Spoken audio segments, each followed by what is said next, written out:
So everything else we said about the address position is looking really, really good.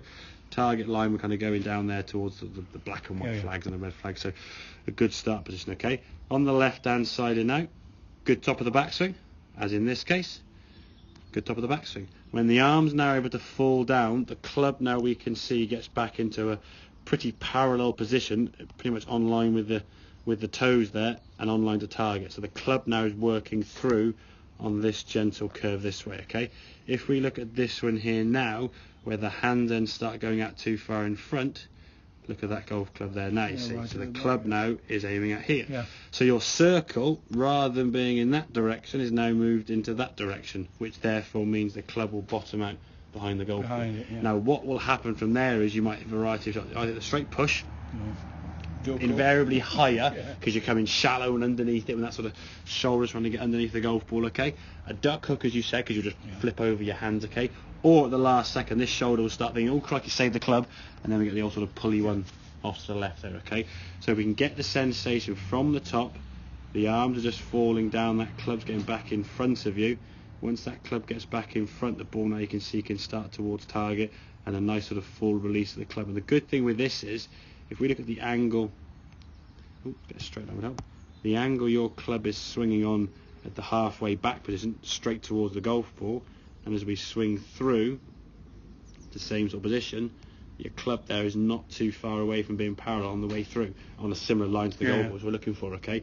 If we swing too far from in to out here, the club now would be swinging out this way, so when we swing through the golf ball, see how much higher the club is? Yeah. That club now is straight. Big stroke in the air, okay? So you just sort of hoik that one out to the right, and then you sort of fold your hand over the last second, okay? And very often that folding could happen a minute or two, well, not a minute, but a second or two after the golf ball's gone, then there's no indication the golf ball's going to change, okay? So if we can get that club working, say, back in front a lot more, okay?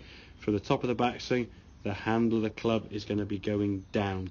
Don't try to fire or drive or slide the hips to create the move when you're trying to make it. The arms fall down and back in front, and then the body can just rotate. Then the body take over. It's a rotation with a bit of slide, not an exaggerated slide with that, okay? If we overly slide the hips, that club ends up getting in this position, as we said here, when the club gets stuck behind you here, and you've really got nowhere to go there. That's what I'm doing. You're trying to really flick it with the hands. So and there are people, I'll be completely honest and say, okay, there are guys I give lessons to, men and women, who don't move the hips at all.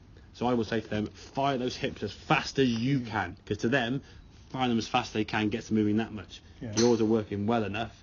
Don't try and do it too much, because then the club will then get stuck behind you here, and then it's got nowhere to go. You either block it out to the right, flick your hands, and on occasions, you may flick your hands, and a lovely little soft draw, and you go, I've got it. Then you hit 30 balls in a row with that same feeling of how much hand action we need. Oh, look, it's great. I went the ball really nicely here. And then 3 or 4 days later on the golf course on the Wednesday, what was that feeling again? I've lost it. 3 days ago.